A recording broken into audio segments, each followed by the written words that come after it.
Votre comportement me dégoûte, voilà. Je sais pas s'il y en a qui guettent la vidéo. Faites ce que vous voulez en vrai.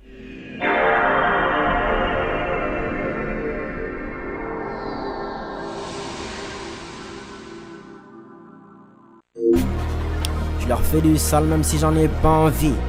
Hey, ils donnent des conseils nuls, c'est qui la suit. Hein, je regarde le cash, ça me donne des envies. Hein, si elle est un gros beau show, tu sais que je la suis. Hein, je suis obnubilé par ce genre de choses. Hein, hey, obnubilé par ce genre de choses. Compris? Mais sache qu'il faut aussi faire les causes. Hein, charbon à mort, ici on fait pas de pause. Hein, elle veut savoir c'est qui a kill. Ces jeunes négros des îles qui multiplient les kills. Ils multiplient les kills comme si le jeu était facile. Je suis dans ma anachana kanamaka shana shin. Wagwan YouTube, ça dit quoi l'équipe? J'espère que vous allez bien. Moi ça va, alhamdulillah, vous connaissez votre book. Aujourd'hui les gars, on est sur une vidéo de dessin pas beau. Ma voisine est folle. J'avais kiffé la dernière vidéo qu'on avait regardée de ce mec.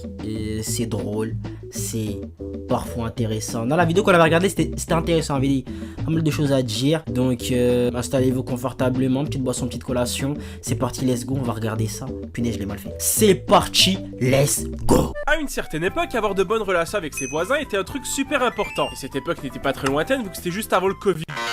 Waouh! Je crois que je vais laisser ce mot passer. On n'y pense pas assez, mais en prenant une perspective sociologique, ce virus a énormément détruit les relations qu'on pouvait avoir avec les gens, et a même changé notre manière d'être. Bon, bien évidemment pas pour tout le monde, mais c'est prouvé qu'en majorité nous sommes devenus plus individualistes, qu'on a beaucoup plus peur du contact des autres, qu'on fait des trucs qui avant cette période auraient été complètement insensés et même débiles à certains moments. Comme par exemple, maintenant des gens sont capables d'attendre toute une journée sans aller aux toilettes ou manger pour qu'un mec leur donne une carte bancaire sur Snapchat, alors qu'à la place d'attendre comme de gros puants devant leur téléphone, ils auraient pu aller travailler et se faire de l'argent d'une manière beaucoup plus noble.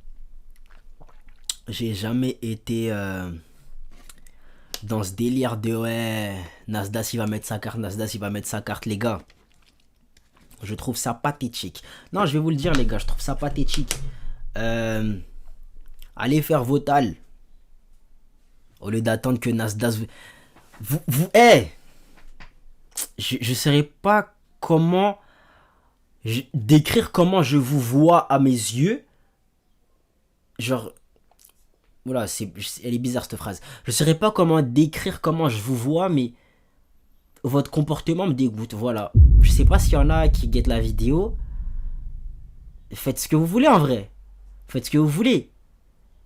Mais je cautionne pas le move, les gars. C'est n'importe quoi, je vais pas vous mentir. Après, vous faites ce que vous voulez. Hein. Si vous voulez faire ça de votre temps, je suis qui pour vous stopper? Je suis personne, moi. Vous faites ce que vous voulez. Mais je vous juge. Sachez-le. Et malheureusement, on ne peut rien y faire. Le monde change et changera même sans nous. Ouais, mais je suis encore un enfant, je peux pas aller travailler pour me faire de l'argent.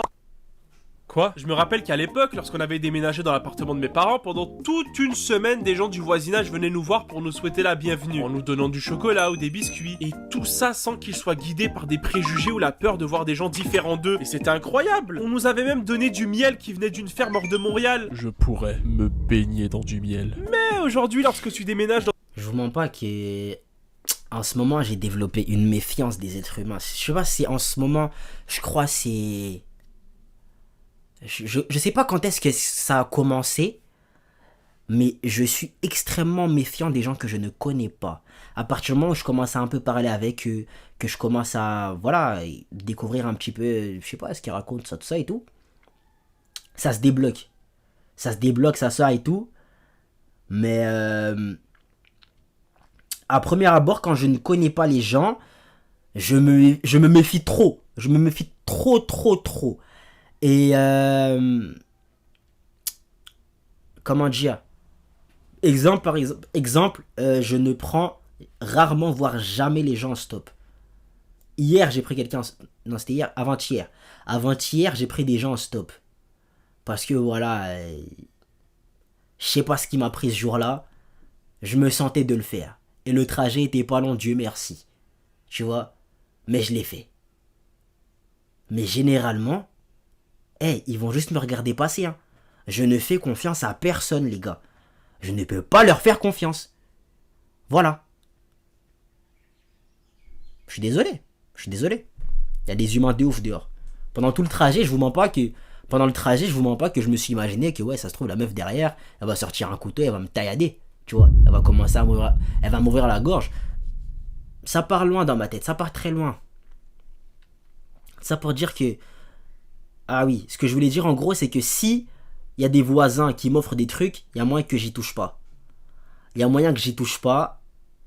À tout moment, ils ont mis des produits de ouf à l'intérieur, ils ont mis de l'eau de Javel dans le miel. J'en sais rien, tu vois. Mais dans ma tête, je vais l'imaginer. Ça va traverser mon esprit et je vais commencer à me méfier pour rien. Tu vois ce que je veux dire? Donc, ouais. Je me méfie de ouf. Dans un nouveau voisinage. Pouah, des gens violets, je les déteste. Je n'ai jamais eu d'interaction négative avec eux dans ma vie, mais je les trouve si bizarres et dangereux. Et vu que je n'ai pas le courage d'exprimer ce que je ressens devant eux, je vais aller déchaîner cette haine sur Twitter, ce qui me donnera un sentiment de supériorité que je n'arrive pas à avoir dans la vraie vie. C'est quoi ce truc? Ne regarde pas derrière toi. Ok. Avant, lorsqu'on voyait nos voisins, nous étions contents de leur dire bonjour et de savoir comment allait leur journée. Et aujourd'hui, on fait semblant de ne pas les voir pour ne pas créer d'interaction sociale. Qu'est-ce qui s'est passé? Pourquoi sommes-nous devenus autant individualistes? Ah, Burk, arrête de me toucher. Donc lorsque vous voyez votre voisin Bertrand sortir ses poubelles, dites-lui bonjour. Lorsque vous voyez votre voisine Danielle ranger les boîtes aux lettres des autres, dites-lui aussi bonjour. Qui sait, peut-être que ce petit acte pourra émerveiller leur journée. Soyez tous comme moi et soyons Ranger les boîtes aux lettres des autres, il a dit. fiers d'avoir le voisinage que nous avons. Ouais, t'as raison, gamin. Le gamin, il a raison, hein. Bravo, rien à dire. Et pour vous motiver à faire de bonnes actions avec vos voisins, quoi de mieux que de parler de la pire voisine que j'ai eue dans ma vie? Yeah! Comme je l'avais mentionné auparavant, j'habite en appartement. Et forcément, lorsque tu habites dans ce type d'habitation, il y a plusieurs règles à suivre. Et une grande partie d'entre elles sont surtout reliées au bruit. Par exemple, ne pas faire beaucoup de bruit après 22h, marcher et parler tranquillement dans les escaliers, ne pas gueuler constamment chez soi. Mais t'es en train de le faire, là. Ouais, mais moi, c'est parce que je suis... cool.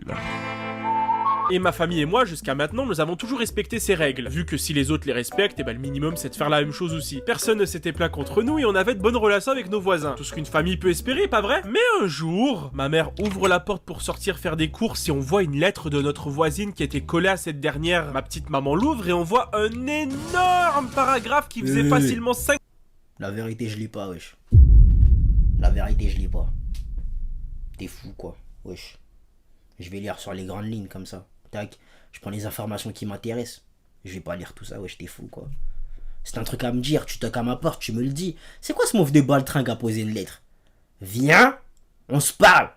Comme des bonhommes. Ciao, pas. Sans mots qui nous destinaient, où il y avait écrit comme quoi on faisait trop de bruit lorsqu'on marchait, qu'on n'arrêtait pas de courir dans la maison et que ça faisait du bruit, qu'on devait arrêter de chanter dans notre maison vers 1h du matin, qu'à cause de nous elle faisait des insomnies la nuit et que ça l'impactait dans son travail, et plein d'autres trucs qu'elle nous reprochait en finissant sa lettre par « Vous devriez avoir honte et si ça continue comme ça, j'appelle la police ». Après ce déferlement agressif d'accusations, on s'était posé des questions avec ma mère, parce que premièrement, on ne faisait pas autant de bruit que ce que cette lettre disait. Attendez, on n'est quand même pas des éléphants, on sait marcher tranquillement. Et puis... pourquoi on chanterait vers 1h du matin? On est quand même pas une famille qui fait des trucs bizarres dans notre salon la nuit sans le savoir. Bref. Et ma mère trouvait ça super bizarre que la voisine du bas nous envoie une lettre, parce que déjà il n'y avait que des mensonges, et en plus parce qu'elle se connaissait super bien à l'époque. Elle n'aurait pas hésité à nous voir s'il y avait un problème. Mais bon, ma maman avait quand même décidé par politesse d'aller la voir pour qu'elle s'explique. Elle était donc partie toquer chez cette dernière, elles se sont parlé un peu, et ma mère avait commencé à lui expliquer la situation tout en s'excusant, malgré qu'on n'avait rien fait de grave, du bruit qu'on faisait. Mais de quoi tu parles? Je ne t'ai jamais envoyé de lettre. Quoi? Bah non, pourquoi je vous enverrai une lettre pour me plaindre? Vous ne faites jamais de bruit. Mais qui aurait pu envoyer cette lettre mis à part toi? Ah ça je ne sais pas, mais en tout cas ce n'était pas moi. Ok, deux théories sont possibles ici. Soit elle est complètement starbée, voilà. Soit elle s'est trompée de destinataire. Et vu le titre de la vidéo, je pense qu'elle est starbée. Il y a une troisième théorie. Peut-être elle assume pas. Peut-être elle assume pas. Et vu le titre de la vidéo, je voulais dire ouais, c'est sûr ça va se reproduire. Ça va se reproduire. Elle va revenir dire des dingueries, je sais. Vous avez vérifié si la lettre était signée? Bah non, on n'avait pas vérifié qui avait signé, vu que logiquement, la seule personne qui pouvait se plaindre du bruit qu'on faisait avec notre manière de marcher, c'était l'appartement d'en bas. Mais à notre grand étonnement, lorsqu'on avait regardé sur l'enveloppe, il y avait un nom, mais pas de la voisine du bas. Et attention, c'est là que l'histoire commence à devenir complètement folle. La personne qui se plaignait qu'on faisait trop de bruit en marchant était la voisine d'en haut. Mais elle se fout de notre gueule. Donc attendez, logiquement lorsqu'on Elle a utilisé le nom de quelqu'un d'autre. Parce que moi je suis encore persuadé que c'était elle. Hein. Elle a utilisé le nom de quelqu'un d'autre, les gars. marche, c'est sur le sol de notre appartement, hein. Le sol, il est directement connecté au plafond de la voisine du bas, pas vrai? Et bah comment la voisine du haut arrive à entendre nos pas qui sont d'après elle trop bruyants, mais pas celles du bas? Ça ne fait aucun sens. Et les pseudo-scientifiques dans mes commentaires ne venaient même pas me dire que... C'est parce qu'en fait, lorsque vous marchez, l'impact du sol arrive à rebondir sur les parois du mur, ce qui fait que l'énergie produite se transmet directement au plafond. Non. Après s'être totalement moqué de la voisine du haut avec ma mère, on avait juste décidé de l'ignorer, parce qu'on pensait qu'elle avait juste besoin d'attention. Ce n'est pas la première fois que des gens se créent des problèmes juste pour avoir un petit peu plus de piment dans leur misérable vie. Et dans le meilleur des mondes, ça se serait sûrement arrêté là. Mais pas pour nous. À chaque fois qu'on la croisait, elle nous lançait de gros regards remplis de haine. Et elle nous avait même envoyé durant la semaine 4 autres lettres complètement identiques à la première qui étaient toutes écrites à la main. À la main. Ça veut dire que la meuf, chaque soir avant de... Ah, c'était vraiment elle, punaise. Mes théories, elles sont nulles, wesh. Mes théories, elles sont nulles. Dormir, elle se posait et réécrivait en entier tout son blablabla pour ensuite le coller sur notre porte comme un gobelin lorsque nous étions pas là. Est-ce que ça ne choque que moi qu'elle soit autant déterminée avec ses lettres? Et j'aurais... Il y a des gens, ils sont trop investis, les gars. Et des gens, ils sont trop investis. Wesh.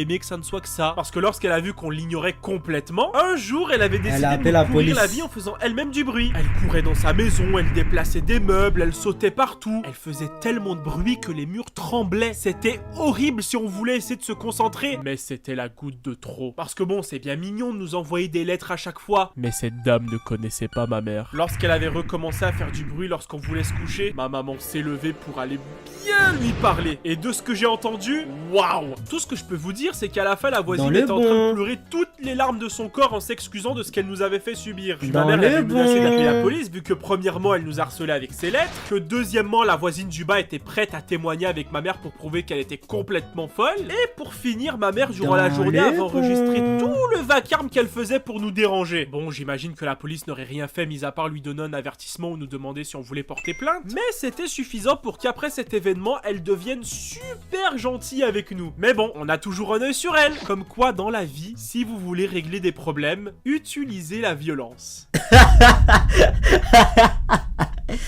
J'aime sa morale et bah, je pense qu'on va retenir ça, l'équipe. Et voilà la team, vous me direz ce que vous en avez pensé dans les commentaires. On se dit à la prochaine pour la prochaine. Vous savez quoi faire pour donner la force. Ciao les nazes. Je vais recaler toutes les fine shit. Il me faut une baby plus âgée. C'est pas une envie passagère, non.